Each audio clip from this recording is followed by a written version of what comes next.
Hello everyone, welcome to SSC with Prinkle. स्वागत है आपका। क्या हाल है आप सभी के। So in this video we are going to share the complete strategy of last 40 days CPO 2024। So काफ़ी बच्चे हैं जो जिनका स्कोर 90 से 120 के बीच में स्टक हो गया है।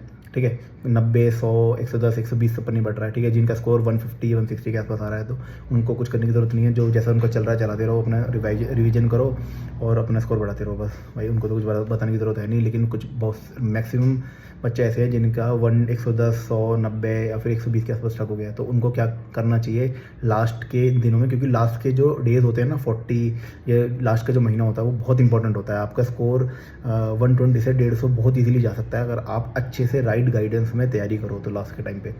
अच्छा, आपको करना क्या है बताता हूँ। ठीक है, मैं सब्जेक्ट वाइज आपको बता रहा हूँ करना क्या है। सबसे पहले तो एक मॉक आपको डेली देना है अभी से। ठीक है, एक बीच में लास्ट में 40 दिन में इसलिए बोल रहा हूँ, अभी दिन तो काफ़ी पड़े हैं, 50 दिन के आसपास है, लेकिन अभी होली भी आएगी तो उसमें भी आपका टाइम वेस्ट होगा।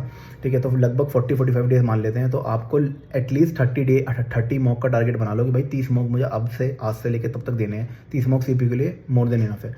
ठीक है, अच्छे से देना, लेकिन वो 30 मॉक ऐसे होनी चाहिए अगर उनमें से कोई क्वेश्चन आ गया ना आपके एग्जाम में तो वो गलत नहीं होना चाहिए भाई। ठीक है, इतना अच्छे से एनालिसिस करना। उसको 2 घंटे मॉक दे रहे हो, 2 घंटे एनालिसिस करो, 4 घंटे तो मॉक के डेली निकाल दो साइड में। ठीक है, और मतलब अपने हिसाब से देख लेना, जिस दिन ना मन करे मत दो, लेकिन 30 मॉक का अपना टारगेट बना लो। टेक्स्ट बुक पे जो मॉक है वो मॉक ले लो, दे दो। ऑलिव बोर्ड पे लाइव आता है, उसमें वो भी देना। ठीक है, अच्छा करना क्या है, सबसे पहली बात बताता हूँ कि मेरे पास कमेंट आया था कि भाई इंग्लिश का बताओ, इंग्लिश का और जीके का। तो मैं सबका बता देता हूँ एक एक करके। ठीक है, इंग्लिश का बताता हूँ। इंग्लिश में क्या है कि अगर आपके पास पिनेकल है, ठीक है, जैसे मैंने अपनी वीडियो में पिनेकल बताता हूँ मैं, तो पिनेकल है तो लास्ट में या तो पिनेकल से अपना क्या बोलते हैं टॉपिक वाइज पिनेकल से कर लो। ठीक है, लेकिन एंड टाइम पर अगर आपको लग रहा है यार मुझे मिक्स प्रैक्टिस करनी है तो सबसे बढ़िया तरीका बताऊँ, टेक्स्ट बुक पे ना सेक्शनल मॉक होते हैं। ठीक है, प्रीवियस ईयर का टेक्स्ट बुक पे सेक्शनल मॉक होते हैं, उनको लगा डालो सारे। ठीक है, आप चल रहे हो, जैसे खाना खा रहे हो या फिर कहीं पे बैठे हो, टाइम वेस्ट हो रहा है, रील्स देख रहे हो, रील्स देखने की जगह इसमें बैठे हो, मॉक लगाया।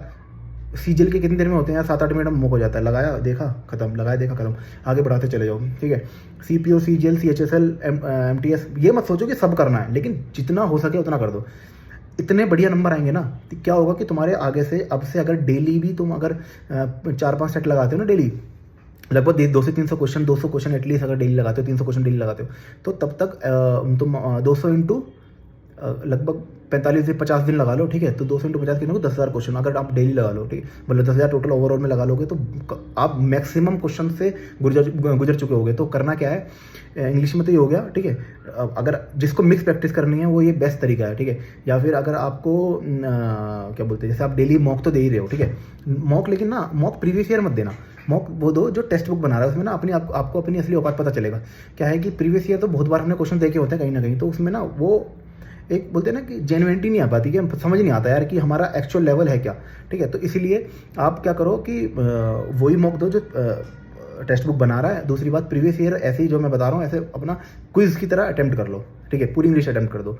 ठीक है, या फिर जो ये नहीं कर रहा इनमें से कोई, या तो बुक करो, पिनेकल की रिवाइज कर लो चैप्टर वो अपना टॉपिक वाइज, या फिर ये कर लो। ठीक है, तो लास्ट टाइम में जैसे मेरे लिए थोड़ा बुक पढ़ना वो हो जाता है, थोड़ा सा ना बोर सा हो जाता हूँ मैं, तो मैं ऐसे ही कर लेता हूँ, क्विज कर लेता हूँ।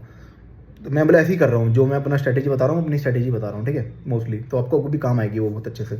इंग्लिश हो गया आपकी। अब बात करते हैं मैथ की। मैथ का भी ऐसे करो, सेक्शनल मॉक लगा अपना प्रीवियस टेक्स्ट बुक पे प्रीवियस ईयर उस पे सेक्शन पे जाओ और अपना सारे सेक्शन के जिन सीजीएल, सीएचएसएल, एमटीएस, इन सब के लगा डालो। ठीक है, और ऐसे स्टार्ट करना 2000 हर सब्जेक्ट के लिए बता रहा हूँ मैं, 2023, 22, 21 ऐसे स्टार्ट करना, जितने हो पाएंगे मैक्सिमम। क्योंकि क्या होगा, तुम जितने भी नए क्वेश्चंस मार्केट में घूम रहे हैं ना, तुम सबसे रूबरू हो जाओगे, क्योंकि मेन है मॉक में अपने नंबर बढ़ाना। जब मॉक में तुम्हारे नंबर बढ़ जाएंगे ना तो अपने आप कॉन्फिडेंस आता है। और मॉक में क्वेश्चन जो लेटेस्ट क्वेश्चन था ना उनको ही ऊपर नीचे करके तोड़ मरोड़ के डालते हैं। ठीक है, तो अल्टीमेटली आपके नंबर बढ़ने स्टार्ट हो जाए, कॉन्फिडेंस आ जाएगा। सारा गेम में कॉन्फिडेंस का है एसएससी में। बस मैथ हो गई, इंग्लिश हो गई, जीके की बात बताई थी। जीके में बताया था, जीके की परमार सर की सीरीज 3 चल रही है। ठीक है, उसे कर लो भाई। जिसने कुछ नहीं किया एटलीस्ट सीरीज 3 कर लो अच्छे से। 43 लेक्चर आसपास हो गए हैं, 45 के आसपास कराएंगे वो, उनको कर लो, अभी भी टाइम है। ठीक है, 1-2 लेक्चर डेली देख लो, रिवीजन कर लो विद रिवीजन। अगर 30-35 लेक्चर भी डेली अपने ओवरऑल कर लिए, रिवीजन कर लिया तो बहुत अच्छा स्कोर करके आओ। करंट अफेयर भी परमार सर के कर लेना, लास्ट टाइम पे क्रिस्प एंड क्लियर स्ट्रेटेजी बता रहा हूँ। ठीक है, जीके हो गया। अब बात करते हैं रीजनिंग की। रीजनिंग में क्या करना है, बहुत से बच्चे क्या करते हैं ना कि यार पिनाकल उठाई तो पूरी पूरी पिनाकल सब हर सारे वो चैप्टर लगा रहे हैं। नहीं, क्लासिफिकेशन, एनालॉजी, नंबर सीरीज, ये सब कर लो। 3-4 जो 4-5 चैप्टर है ना मेन जिसमें नंबर कटते हैं। यार अब तुम मिरर के क्वेश्चन थोड़ी करोगे, वाटर इमेज के थोड़ी करोगे, ठीक है, मिरर इमेज के थोड़ी करोगे। जो क्वेश्चन ईजिली हैं जो सब कर लेंगे। क्या होता है ना कि हमें भीड़ का हिस्सा तो तुम बन चुके हो, ठीक है। भीड़ से पीछे कॉम्पिटिटिव एग्जाम में भीड़ को तुम्हें पीछे निकालना, भीड़ से आगे चलना है, ठीक है। भीड़ में शामिल होकर क्या करोगे, भीड़ में शामिल तो सब है, ठीक है। सिलेक्शन उन्हीं का होगा जो भीड़ को पीछे छोड़ देंगे, आगे निकलेंगे, ठीक है। पहली बात होगी रीजनिंग हो गया, रीजनिंग होगी, मैथ्स होगी, इंग्लिश होगी, जीके हो गई। जो भी क्वेरी होगी मुझे बता देना, कमेंट कर देना, मैं बता दूंगा। उसमें से जो भी होगा अपना 30 मॉक का टारगेट बना लो, अपने हिसाब से देख लेना लास्ट के 50 दिन में 30 मॉक कैसे कंप्लीट करने हैं। बहुत ईजिली कर लोगे, कोई दिक्कत नहीं है। बस ये हो गया। अब करंट अफेयर बता दिया, मैथ बता दिया, इंग्लिश बता दिया, ठीक है। बस बाकी जब मॉक करोगे तो मॉक एनालिसिस करना, और जैसे ये करते चलोगे। देखो इंग्लिश में तुम प्रीवियस ईयर के क्वेश्चन के सारे रूबरू हो जाओगे, और मैथ्स में ऐसे हो जाओगे, रीजनिंग में भी, और SSC is all out previous year, है ना।